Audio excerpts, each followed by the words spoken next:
Welcome to Decoding Superhuman. This show is a deep dive into obsessions with health, performance, and how to elevate the human experience. I explore the latest tools, science, and technology with experts in various fields of human optimization. This is your host, Boomer Anderson. Enjoy the journey.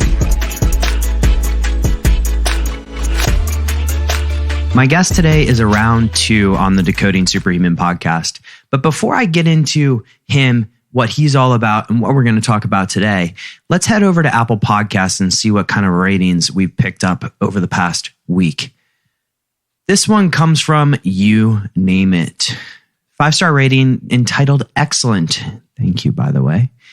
Boomer provides excellent content for those interested in biohacking the body with proven modalities and learning from experts on how to live and perform at your best.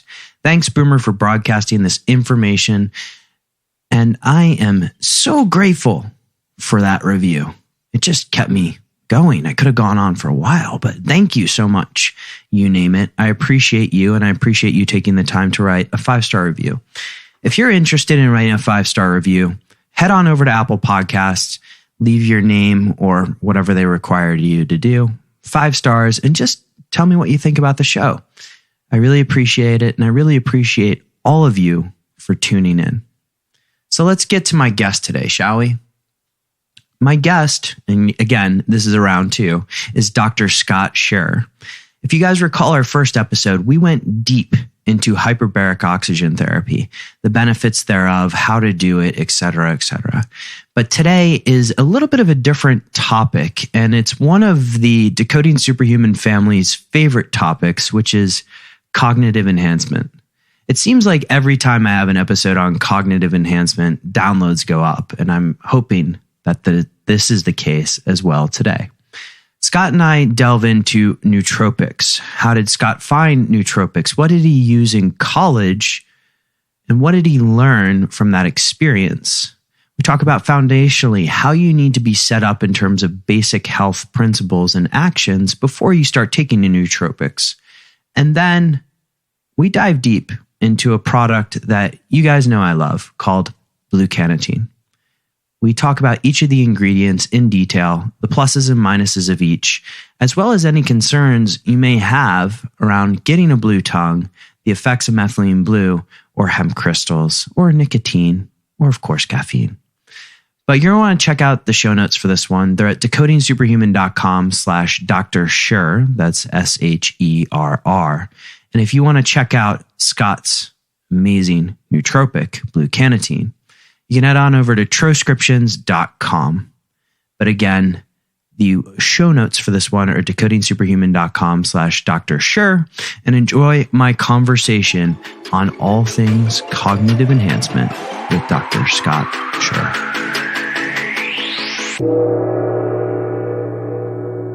Dr. Sherr, welcome back. It's been too long, man. Thanks for having me back, Boomer. How have you been? Oh, lockdown, but doing well. Yeah, I guess for those listening to this right now, in terms of recording time period, we're talking COVID, and I'm sure this will be released before the end of the COVID experience, but who knows where we'll be in the next couple of months. Regardless, we're all going to know how it felt to be at this time, living through a very interesting point in history. So. Yeah. Shelter in place may be the phrase of the year, that's for sure. Yeah, it's one of them.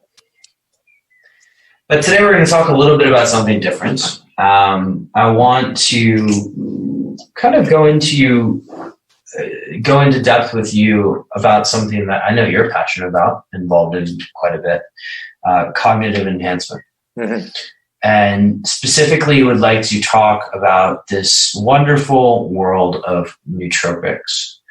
Now, you're directly involved in it, and I just have to understand, how did you come to the whole world of nootropics in the first place? Well, I think like most kids in college, you want to feel like you can actually concentrate. So I went to UCLA in Los Angeles, There's plenty of distraction in LA. There's plenty of distractions in Los Angeles. And I didn't drink any coffee at all before I went to college. And that was my first nootropic, right? My first nootropic was coffee, and sometimes a lot of it. And I even had sugar in my coffee. I did soy milk in my coffee. I mean, this is like funny stuff now thinking back at what I did. But it was. Do you have like ever remember like what peak coffee was for you? What peak coffee? Like so like maximum number of cups. I was never a huge coffee drinker. I would say like maximum for me was probably, this didn't come into medical school until later. It was probably about 3, I would say. But I usually over the years developed a very large coffee drinking habit in the morning. So my first coffee was not a small coffee. So what I mean by large was size. So my first coffee was large. I used to mess around with espresso back in medical school. But I really didn't explore anything outside of caffeine until I learned more about nootropics in general, actually, after the work I was doing in hyperbaric medicine. Hyperbaric therapy, which is one of the fields that I work in, is a nootropic in itself. It can help with cognitive enhancement, optimization. It helps with blood flow. So you can think better in the chamber. And then I had some interesting conversations with people like Mr. Dave Asprey and others back in 2013, saying, I want to use this as a nootropic. I'm like, well, what's a nootropic? So I didn't know what a nootropic was in 2013. And so I met Dave actually, and he's like, and he told me all about the work that he was doing. This is when he just had Bulletproof Coffee. I think it was before his first book. And it was during that time that I started understanding that there was these other compounds that you could use to help stimulate your brain to function better. And it worked really well within my life at the time, understanding that these existed, because I was going on like having 3 kids at that point. Now I'm on number 4, and I'm done after that, by the way. No more kids. I have 3 girls and a boy. Everybody's less than 9 years old in my house at the moment. Wow. So yeah, having the ability to have a brain that functions, not only for the work I do, but also for the family that I have, was very important to me. So I started exploring some additional nootropics. I started with some of the racetams. I thought those were interesting. I liked them. I didn't like them that much because sometimes they'd make me feel a little bit too jittery. I started then exploring nicotine itself, which I really did like because I liked how it kind of gave me a little burst of cognitive enhancement, a little bit of a cognitive boost. I spoke better. I thought better. I was better at thinking laterally as well. So I started working with nicotine a little bit. And then it was from there that I didn't do too much exploring of some of the nootropic formulas out there, but I did some. And because I really felt that I was doing well, I was focusing on my cellular foundation, doing the work in health optimization medicine that you're aware of as well, Boomer, and making sure that I had the ability to harness energy well at the cellular level. I was getting into the chamber, which was helping my cognitive capacity, doing exercise, which is a great nootropic in itself. And so I didn't think about, combinations of nootropics up until relatively recently, and how you could stack things together in a way that could optimize, cognitive performance.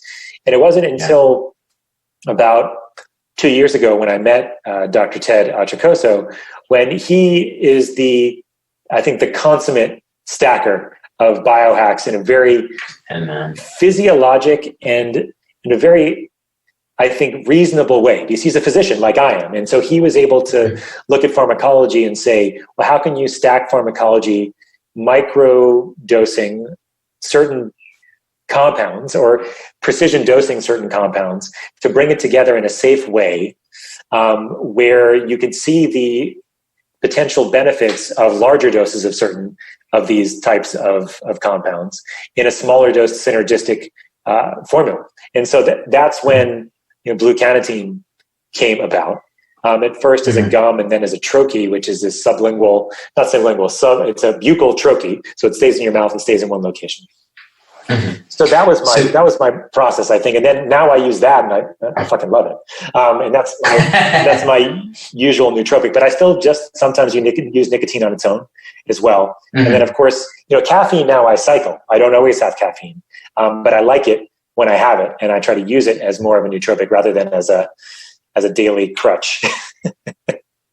So let's, before we jump into Blue Cannatine, which I definitely want to spend some time on, two questions for you. First, foundationally, before somebody jumps into all that is a nootropic, what or should before they jump in and start taking nootropics, what should they be doing first? What should they be doing right first? Because I think there's a lot of people out there, and I was guilty of this back when Dave Asprey was posting the racetams, and like you used to be able to buy aniracetam in the store, right? And I shipped it over to Singapore, but I wasn't really sleeping very much. What should we foundationally have stacked in place before we start looking for cognitive enhancement? Yeah, thanks for the question, Boomer. It's really important because the way this company developed transcriptions, the company that makes Blue Cannatine, was through a health-focused lens. That health-focused lens is called Health Optimization Medicine, and it's a nonprofit company of which I'm the chief operating officer here in the States, and it's part of my concierge wellness practice. I truly feel the foundational wellness perspective is most important to start off with. Because if you don't have the ability to make energy effectively at the cellular level, if you don't have the right vitamins, minerals, nutrients, if you're toxic, if you're inflamed, if your gut has overgrowth, if it's got pathogens in it that are causing leaky gut and other aspects that deregulate your biology, giving nootropics or really trying any supplement without having some of this in context may make things worse, or at the very least make you feel better for a short period of time, but then make you feel worse afterwards. And I'm guilty of this as well. You know, in the past, when I was in residency and when I was working really hard and I wasn't sleeping, just like you, Boomer, you know, trying things like extra caffeine or nicotine or whatever to help me, it would help me for like a minute. But then after that, I would feel terrible. And the aniracetams or the racetams in general, same thing. You know, they would help me initially, but then I would feel terrible. I haven't tried them lately as I've been more health optimized because I don't feel like I've needed them. But I do feel like if I would try them now, it would be much better than I did earlier because my biology, my physiology, my cellular health wasn't as good as it is now, where I've focused on precision dosing supplements to help me focus on my health and my cellular health, my gut health, my immune health, avoiding foods that I know that can inflame me, you know, practicing various practices like meditation and sunlight exposure and grounding to help me, sleeping better, although I'm not always great at that. I do my best with everything going on. But, you know, I'm by no means perfect. But what I try to do is focus on that foundational health on myself and then with the clients that I work with. And then also that's the focus of transcriptions, which is we are here as a bottleneck for your path or along your path to foundational health or optimal health, cognitive function, and going forward, you know, sleep, pain, and other ways to help you function at a higher capacity. But if you're not focusing on some of that foundational work, that cellular work, you may find that these things help you, but they don't help you as much, or in a couple of days you don't feel as good. It's because you don't have that baseline health that's going to sustain you. Second question before we dive in: caffeine cycling. How do you look at that for yourself and for other people that may be interested in that? Well, caffeine's a drug, and caffeine, if you have a lot of it, you build up tolerance to it. And at some point, especially, that tolerance can get to the point where you just don't have any real caffeine effect anymore, no stimulation effect. I mean, I was getting to the point about a year ago where I could have a cup of coffee at dinner or a regular cup of coffee and go to bed 3 hours later, right? So so you basically, your receptors are so tolerant to caffeine that there's no use to having it. So having caffeine cycling is helpful because it gives you that ability to virginize your receptors to caffeine. Let's call it. I love it. So when you virginize your receptors, you prune them to some degree, so there won't be as many on the synaptic clefts, right? So then, as a result of that, there's less places for it to be taken up. But as a result of the stimulus, you're going to have more that can actually work. And so it's sort of this versionizing of receptors that helps with everything. It's not just caffeine, but caffeine's a really important one. That's the same thing with a lot of different nootropics, right? A lot of these things you want to cycle over time and come in and on and off of, so that you don't build up tolerance to. And then, of course, with tolerance, there also comes withdrawal. And caffeine withdrawal, as many of us know, it's not going to kill you, but it's not fun, right? So, so being able to do this in a cycling way can help you with withdrawal and tolerance aspects as well, and help with the effect of caffeine, which is a fantastic nootropic. Typical when you cycle off, is it 4 to 6 weeks, or how long? Any particular time period? For me, it depends on a lot of factors, but I think in general, what I recommend is somewhere around there, 4 to 6 weeks off, 4 to 6 weeks on, or even just weekly on and off is fine too. I like to think about caffeine now as a nootropic, as more as something that I have to have every day. So I think about it. People love their coffee, and I completely resonate with that. I'll have decaf coffees most mornings just because it's hot and it tastes like coffee. Yeah. And then I can stack things inside of my coffee, right? But it's not caffeine that's doing it. It's it's the coconut milk, or it's the L-theanine, or it's the whatever else I'm going to put in my coffee that day, my mushroom formulas or whatever. So I use it as a delivery device, and not so much for the caffeine itself all the time. But then I go cycles and I say, okay, caffeine today or caffeine tomorrow. And I've realized over time, for me, I don't technically need caffeine in the morning. I need caffeine if I'm going to have it in the afternoon, when I get, sometimes in the afternoon, we get that sort of lull. So anyway, for everybody, it's different, but I like, also for the hormonal effects of caffeine too, which is important. Caffeine does, deplete you in neurotransmitters as well. So it's important to replete those. We like to test them, of course, if we can, to see what you need or where you're depleted in. But it's an important one as well. It also can decrease your melatonin production and other things as well. So. So we know we're going to call this episode "Virginizing Receptors," but let's awesome. let's go into Blue Cannatine, because look, I've tried it a lot and love it. We've covered caffeine quite extensively already, and so we've had both yourself and Dr. Ted on the show before. To recap the ingredients: methylene blue, caffeine, hemp crystals, and then also methylene blue, caffeine, hemp crystals, and what's the last one that I'm missing? Nicotine. Nicotine, yes. Yeah, of course. And so let's go through kind of each of these, just in terms of, maybe we can talk a little bit about dosing, but I would love to talk specifically. Let's talk about methylene blue first. Fascinating. Yeah, exactly. Yeah. Look, there he is. It's in my sporting it. Yeah. I don't know if you have video for this, but video. Oh, we do have video, and the video will be released. Nice. And so that would be half Smurf mode for those looking for a technical. Okay. So do you have a preference on half Smurf mode versus full Smurf mode? So technically, the right way to use methylene blue is in half Smurf mode, because you kept it on the same side of your mouth for the entire time that you had it dissolving. Now, we don't discourage full Smurf or other types of Smurf, subtle Smurf, etc. I do discourage teeth Smurf. The teeth Smurf doesn't look all that great if you have. Yeah, so that would be the chomping on the actual. So no chomping, no braces, no Invisalign, please. We've learned the hard way to tell people that. You don't want to use Invisalign. If you have Invisalign, do not use methylene blue. It is a stain. Okay, it is a dye. We can talk about methylene blue first. I think it's let's dive into methylene blue, because you've heard of it in like aquariums even. But how does methylene blue benefit a human being?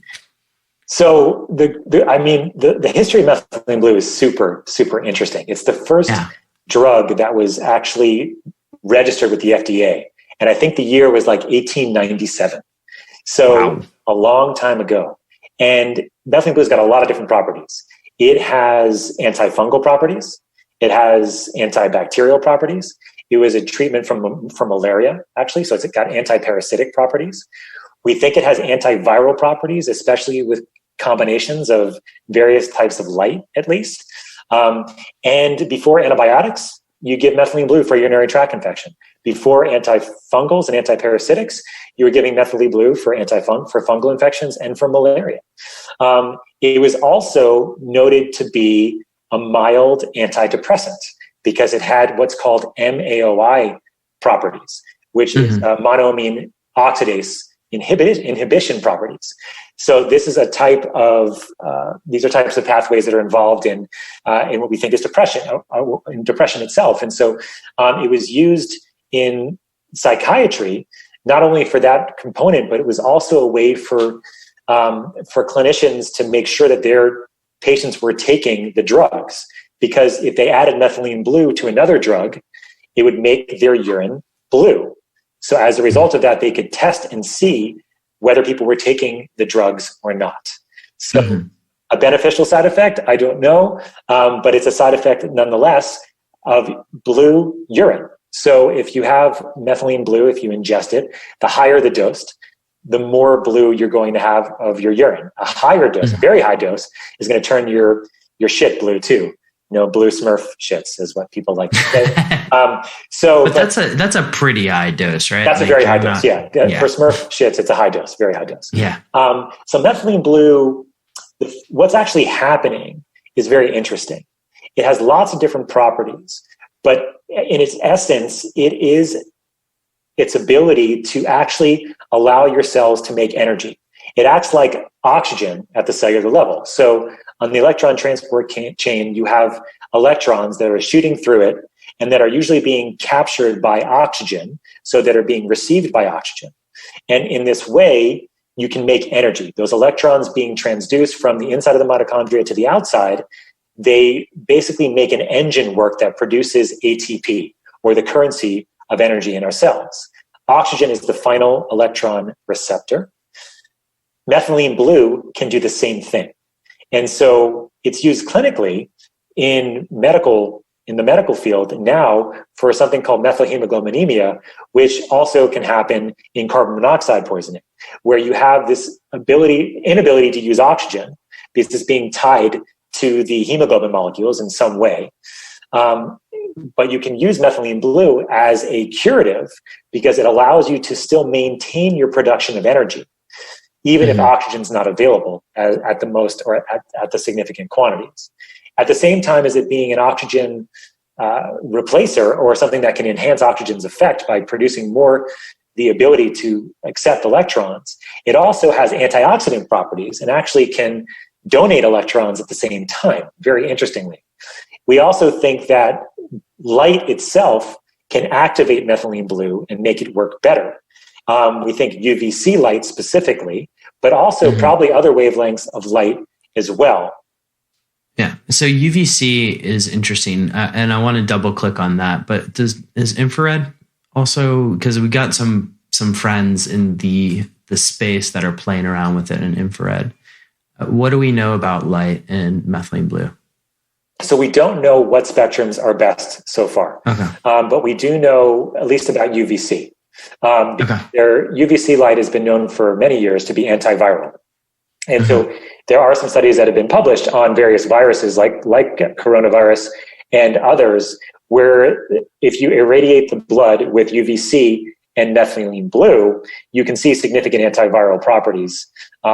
Those doses of methylene blue are higher than what's in Blue Cannatine.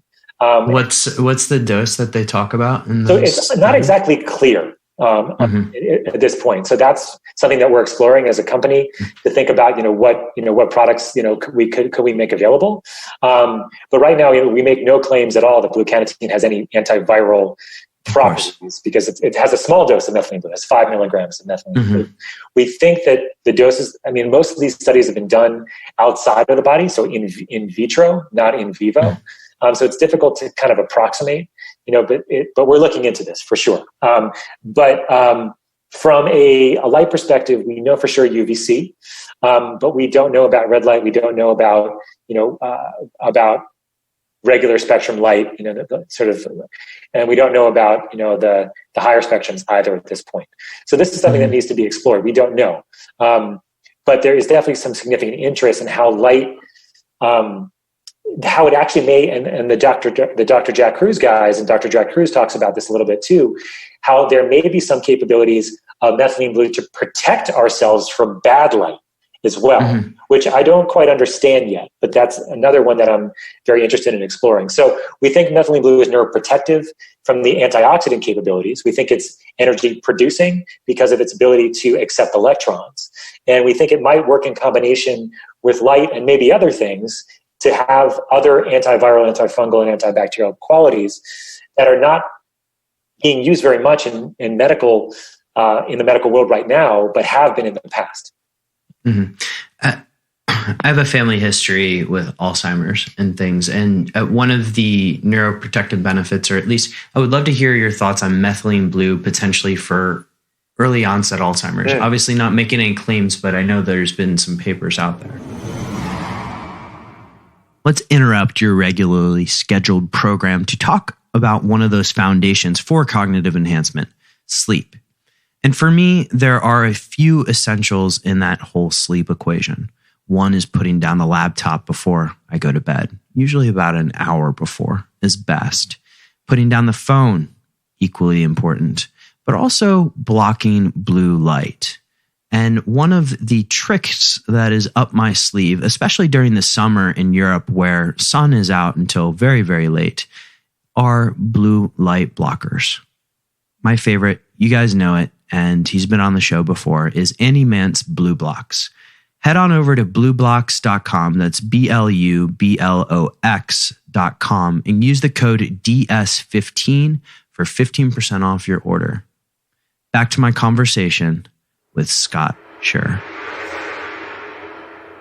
Yeah, super intriguing stuff. And I think, again, it has to do with the ability to maintain energy production. Because as we get older, our mitochondria also deteriorate. And these are our batteries, our powerhouses, as they're called. And if they're not working well, those cells are going to deteriorate and degenerate. And the most common places that they happen are really deep inside the brain and the frontal lobe. And so that senile dementia is the frontal lobe, right? Where you don't remember what your keys are, what you had for breakfast, but you remember what you did 50 years ago on the beach in Singapore, right? Or something. So you have this ability to remember those things from the long term, but in the short term, the short-term storage stuff goes. And so we think that methylene blue is just allowing maintenance of energy production. And the dosing for that is very interesting. It looks like somewhere around 16 milligrams of an activated form, or not an activated form, but a little bit of a different form of methylene blue. Actually, I'm sorry. That activated form is actually, the dose looks to be about 8 milligrams. And then the inactivated form looks to be somewhere maybe about double that.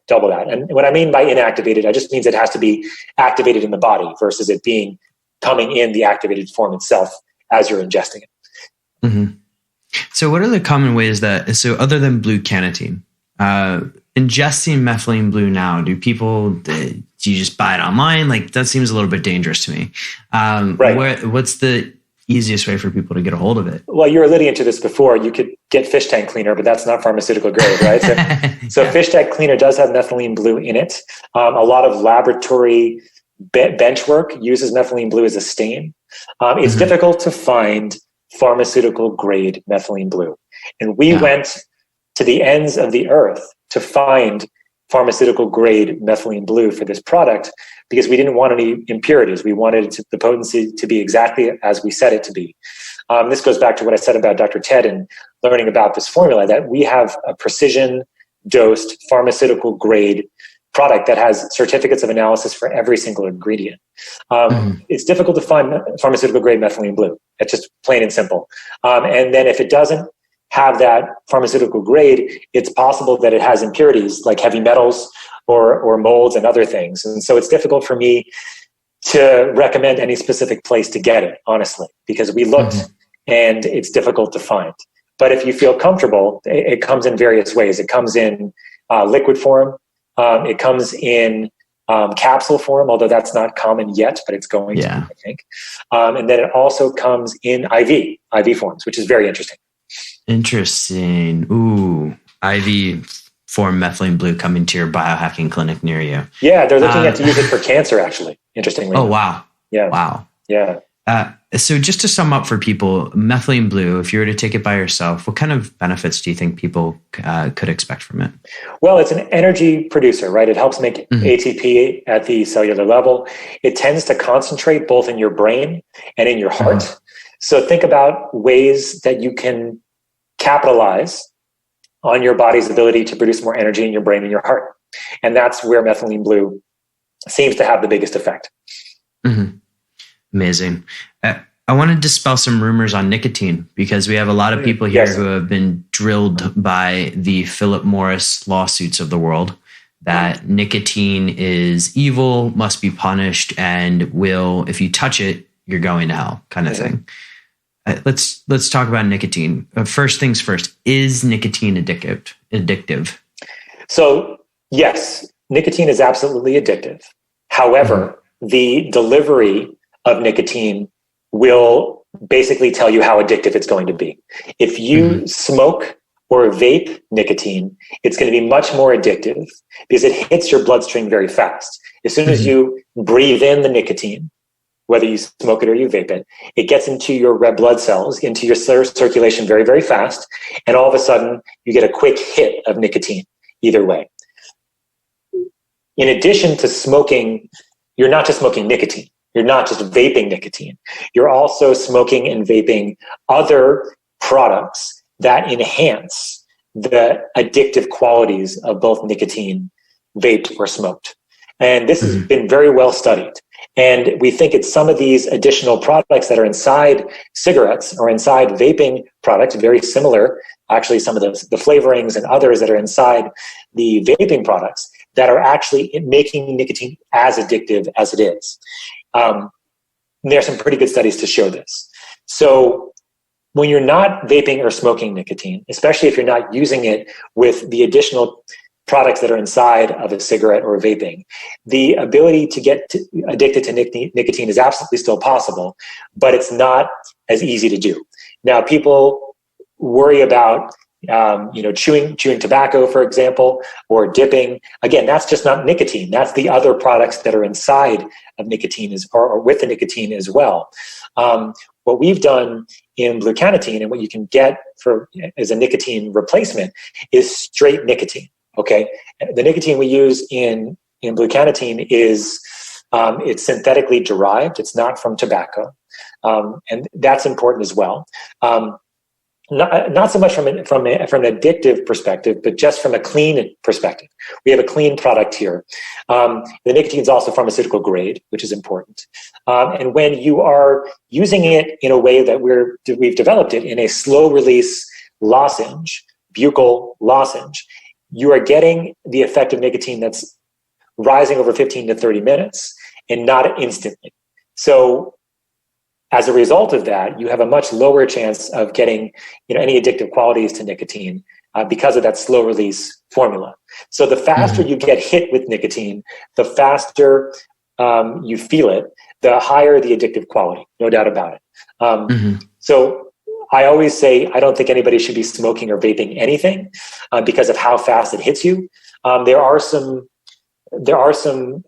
exceptions to that rule, especially if you have a lot of pain or a lot of discomfort. There are ways to get quick acting, so that's good. But in general, nicotine is going to be addicting no matter what formula you have, but it drops down exponentially the addictive qualities as you stop vaping and smoking.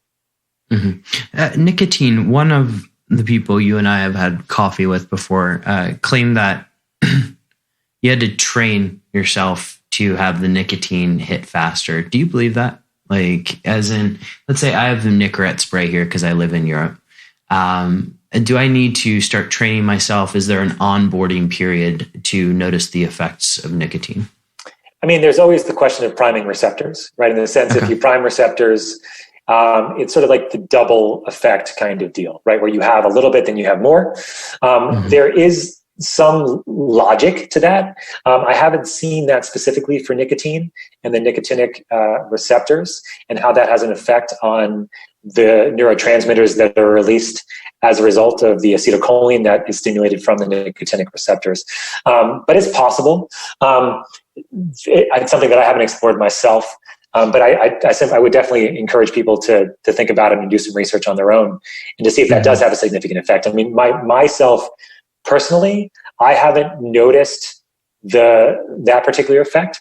I've noticed it being best used in short bursts. Nicotine for a 30-minute or an hour period of time is it's pretty short acting. So what I like about the formula that we've developed is that it allows it to be more longer acting, as we've given other ingredients in there that sort of round it out with the hemp crystals, beatifically derived, as we say, and even having the methylene blue in there, and helping sort of maintain energy function or energy capacity over a longer period of time. But it's definitely interesting. I definitely think it's worth exploring.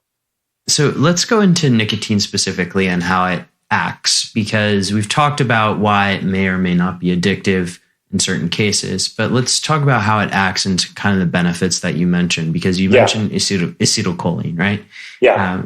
So let's go into that a little bit more. Yeah. So nicotine is a fantastic nootropic, and it's actually been studied on its own for Alzheimer's disease and for mild cognitive delay, or mild cognitive impairment, I should say, not mild cognitive delay. That's in kids. Anyway, so hasn't been studied in kids. No, nicotine is a drug in the U.S. over 21 years of age. But anyway, we know it's a nootropic, and it's been studied in academic literature in this capacity. And the reason is that it works on many neurotransmitters all at the same time through its effect on cholinergic receptors specifically. And as a result of producing more acetylcholine, you get more neurotransmitters released. You get more dopamine, more norepinephrine, more epinephrine. And as a result of that, you see this stimulatory effect, and your brain is just functioning better. You're revving up your ability to make energy. So again, this is important why we talk about why you need to be able to make energy efficiently. But revving up the ability of your brain to have more energetic potential, more energetic currency. It's also going to constrict blood vessels down a little bit. It's a stimulant, and that's what all stimulants do. So it's important to know what your risks are for that. If you have any cardiac history, if you have any pulmonary history, these are reasons why you may want to be considering maybe not having nicotine. But in general, it's a very safe drug. If you have a history of any neurocognitive issues, history of strokes or seizures or things like that, you need to make sure that you kind of aware of what your doses are of these things, or if you should take them. Low dose, it's actually very safe in almost all of those categories, but it's still something you should think about and talk to your doctor about before you use it.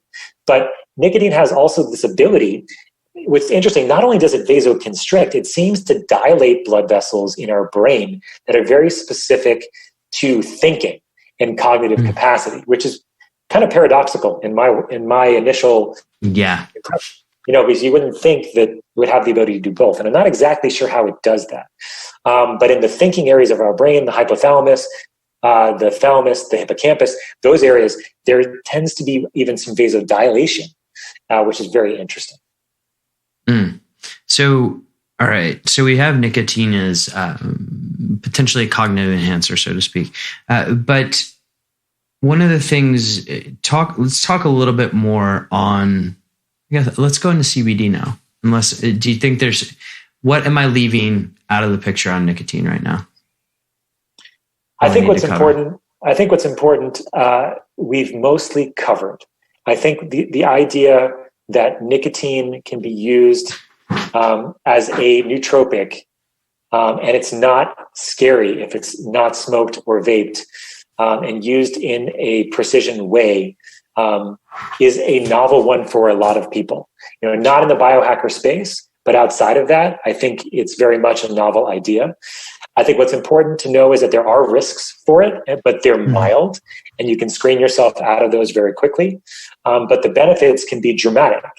I think what's interesting about it for me is verbal fluidity, I find, with nicotine. So if I just have nicotine by itself, like my brain is just, I'm just saying words and things are happening, and I'm not stumbling. I'm not saying I'm on fire, right? Yeah. So it's got this really amazing ability to do that. And so I think you covered most of it. I think, from a physiologic perspective, I think we covered most of it too. Let's talk a little bit about, you mentioned small versus large dose with nicotine. Is there a concrete sort of maybe justification of what constitutes small versus large dose. And I think it's worth clarifying for people just how much nicotine is in Blue Cannatine. So there's 1 milligram in Blue Cannatine. And 1 milligram of nicotine is a very low dose compared to a cigarette, for example, that has 12 milligrams of tobacco-derived nicotine, of course. Yeah. Now, how much of that nicotine are you getting? Somewhere between 3 and 5 milligrams, maybe up to 6 milligrams of nicotine per cigarette. So it's a much lower dose. Most nicotine replacement is upwards about 4 milligrams or 2 milligrams per piece of gum. Everybody's dose is going to be a little bit different. My dose is 1 milligram. Typically, some are 2. Dr. Ted is a half. He's sensitive. He's a sensitive guy. Yeah, I'm 1. And so for everybody, it's going to be different. It also depends on how much of it you're using. If you're using a lot more of it, you will create tolerance to it. Now, this secondary effect where you have a little bit, then have more, I'm not sure what that would look like but you can, everybody can experiment. But in general, I find for most people, like 1 to 2 milligrams is their typical dose for nicotine to help them with cognitive enhancement. And you mentioned verbal fluidity, right? Yeah. And so verbal fluidity being one of the things that I absolutely love from Blue Cannatine. Is that generally from nicotine, or is it just I guess it is the combination of the ingredients as well, too. Yeah, it's hard to say, what is the most important. I would say that nicotine likely is, in my feeling, if I had to make an educated guess, I would say that nicotine is probably the one that's doing it the most. But I would say that what's nice about the formula having the hemp crystals beatifically derived, the CBD, is that it rounds it out so that nicotine can sometimes feel edgy, like you have almost too much stimuli, you're like too stimulated. And sometimes as a result of that, it can have a detriment to your verbal fluidity, your ability to think and to think more laterally. What's nice about having the CBD or the hemp crystals beatifically derived is that it rounds it out. So you feel this lift, but you also feel it in a more sort of expansive and I think slow release way where you don't feel like all of a sudden you just have so much in your mind you can't think and you're focused on, you're more like, this is how I think, this is how I speak, this is how I feel. And you can get those words to come out of your mouth and they just kind of come. And then you can think laterally too, so that you're not just, so hyper-focused that you can't, get out of the tunnel. And I think sometimes with nicotine, that does happen to me too. So that's what I think is happening in this formula versus just nicotine on its own. And so the hemp crystals, do they serve predominantly as that rounding off, or are they also, you mentioned something of an extension of the nicotine. How does that exactly happen? Yeah, it's a good question. Yeah, I think it definitely rounds it off. So you don't have this initial burst. You have this more rounding of the onset of action, which I think is really important for what we're doing, because it gives you this rise up. And then also when you're done with your limitless ride with Blue Cannatine, on the other side of it, you don't feel this come down. You don't feel this withdrawal effect. I think a lot of that has to do with CBD. I also think, CBD or hemp crystals beatifically derived is also neuroprotective. It also has antioxidant capability. So I think it's protecting you at the same time as you have all these neurotransmitters being released and stimulated with nicotine and caffeine on board. So I think part of it is this neuroprotective effect. Now, as far as it extending it, I think it's just because you have this extension related to the CBD being on board. And as a result of that, you just have this extension of this ability to sort of maintain that. I'm not exactly sure what's happening physiologically yet. I think what we're going to see, though, as we do more testing of this, Boomer, like from a neurologic perspective, when we do EEGs on people and we look at their default mode networks and we look at their central executive networks, which is our network that allows us to get shit done. Our DMN, our default mode network, is our story and who we are and what we're doing and the stories we tell ourselves every day. I think what we're going to see is that we have the DMN go down and the central executive network kind of ramp itself up so that you're able to do this, but you still have the more lateral thinking capabilities. But we have to do some more testing, which has been on hold given, lockdown, but hopefully soon. Can't lock myself on an EEG right now or get myself on an EEG. Drug interactions in Blue Cannatine, anything that people should be aware of? So the biggest ones to consider are if you're taking an antidepressant that has SSRI components to it, whether it be an SSRI directly or if it's a drug that has a combination. The combination with that and also the methylene blue, it may cause, although our dosing is extremely low and is extremely unlikely, there's a risk of something called serotonin syndrome, which we don't want you to get. That's why our dosing doesn't allow for more than 4 troches in a day. As long as you stay below 4 troches, you really are safe. But if you're taking any of those medications, we highly recommend either you decide not to take Blue Cannatine or you talk to your doctor before taking it. Other things just to consider, if you're stimulating your body, if you have stimulants on board, this is not like it's amphetamines or anything crazy, but like we're talking stimulants like caffeine and nicotine, you want to make sure that your body is healthy enough for stimulants. So you have your heart functioning is okay, that your brain function is okay, in the sense that you don't have uncontrolled, seizure disorders, or if you have cardiac issues like previous heart attacks or cardiomyopathies, and also in combinations with illegal drugs like alcohol and cocaine and other amphetamines. You don't want to do any of that stuff. Like, it's not a good idea. So other than those, we have a list on our website of things to consider with each of the ingredients. But in general, it's a very safe formula that we think that almost everybody can benefit from. A couple other people I should just mention: no pregnant women. So if you're pregnant, please no. If you're breastfeeding, we've gotten a couple questions about that. Please no. If you are less than 21 years of age in the U.S., nicotine is not available to you. So unfortunately, you cannot have this product as well. We also recommend that, whatever, drugs that you're taking, whether if they're prescription or non-prescription, that you consult with your medical provider. I guess what I'm thinking about is some people that are involved in the psychedelic space specifically. There is one specifically, like the ayahuasca, the DMT derivatives that have an MAOI inside of them as a part of the cocktail, part of the drink.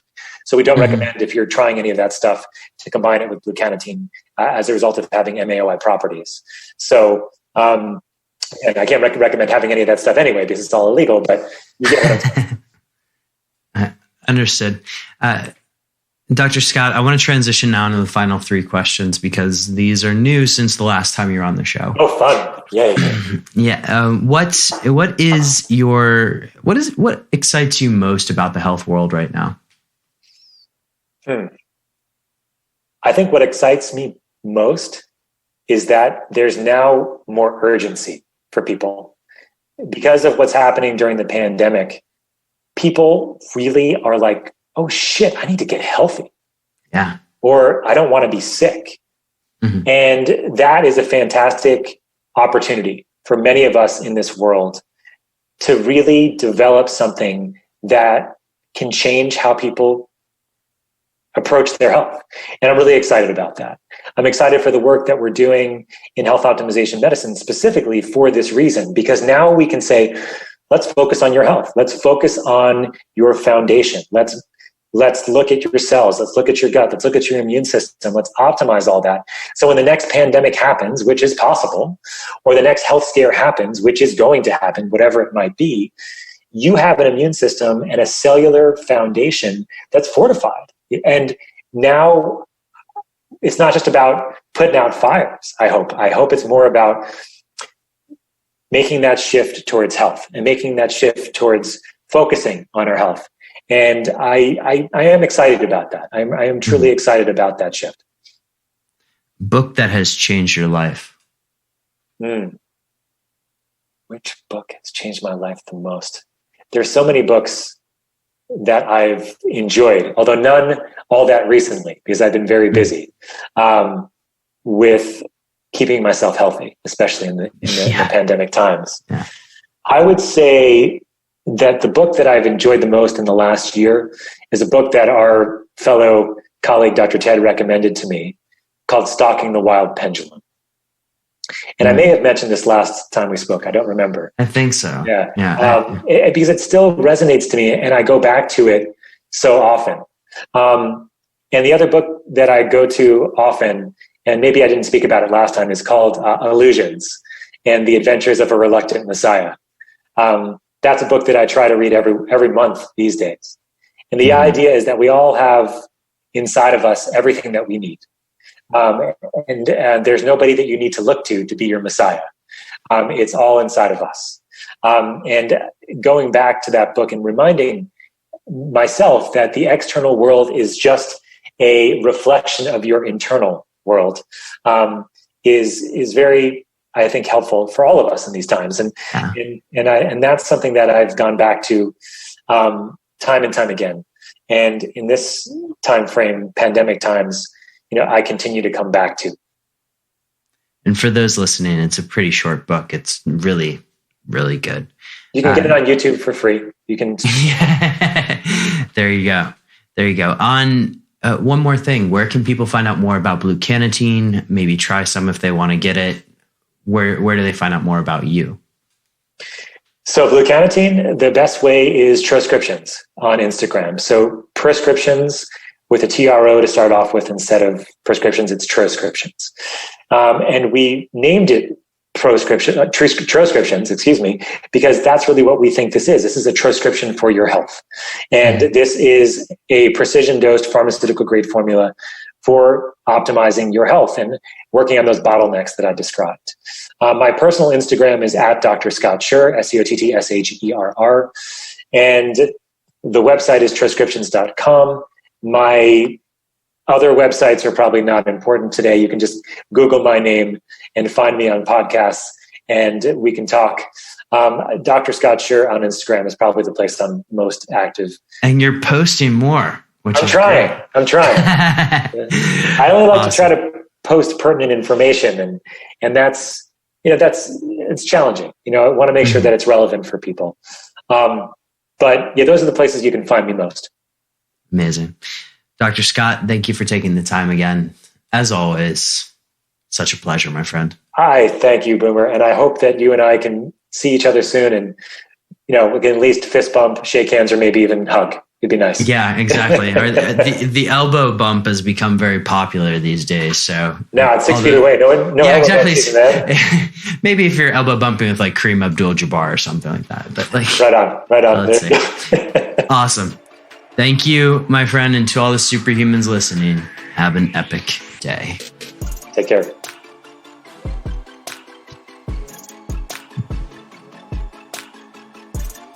All right, superhumans, you guys can tell we had a lot of fun on that episode.